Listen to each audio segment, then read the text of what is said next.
كابتن محمد سليمان مدير فني فريق نادي الاسماعيلي لكرة اليد، بنرحب بيك في الموقع الرسمي للنادي الاسماعيلي. اهلا يا كابتن. كابتن محمد، ان شاء الله انت مسافر دلوقتي عشان تلعب اولى مباريات الدوري الممتاز لكرة اليد، رحلة شاقة. كلمنا عن الرحلة كده يا كابتن وعلى الماتشات اللي انت هتلعبها. الرحلة دي احنا بنحضر لها من بدري، وكان عندنا امل انها تتأجل.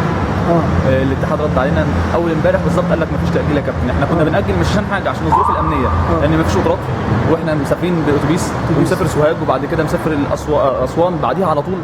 يعني هتلعب الماتش وهتسافر على طول. انا هخلص 8 بالليل وعندي ماتش ثاني يوم الساعة 4، فلازم اسافر. المشكلة ان انا خايف في حظر التجول، بس ممكن يبقوا قافلين الطريق وانا ما اعرفش اوصل.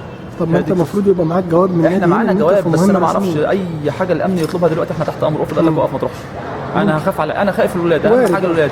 وطبعا الولاد امنيا خايفين، يعني اولياء الامور حتى الولاد الصغيرين اللي معايا فرقه المرتبط كمان خايفين. هم ثانويه عامه وخايفين عليهم يا كابتن. قلت لهم والله احنا في مركب واحده وهم كانوا رجاله في اول المشوار، ودي طبعا عندهم حافز التفوق الرياضي. ربنا كرمنا لو صعدنا ان شاء الله، فربنا ييسر ان شاء الله، واتكلنا على الله والولاد موجوده ان شاء الله. كابتن ربنا يوفقك وان شاء الله ونسمع منكم كل خير. هتلعب ماتشين ان شاء الله. ما تيجي هنا بقى، يعني هيبقى الماتش اللي ليك مع مين؟ اول ماتش هنا مع غزل المحله وبلديه المحله، بعدها على طول جمعه وسبت. طب كويس، يعني انا على طول في الاسبوع ده ان شاء الله جمعه وسبت. ربنا يوفقك ان شاء الله. اول ماتش في الدوري بيبقى له حسابات واحنا لسه صاعدين. خبره لعيبتك ولاعيبه جديده والله هي دي اللي انا بعمل لها حساب. ان شاء الله ان شاء الله العيال هتكون على قد المسؤوليه باذن الله تعالى. حفظنا كتير واجتهدنا كتير وعملنا شغل في المعسكر الفتره اللي فاتت، فربنا ييسر. يعني احنا واعدين مجلس الاداره ربنا ييسر، احنا هننفذ على الصعود.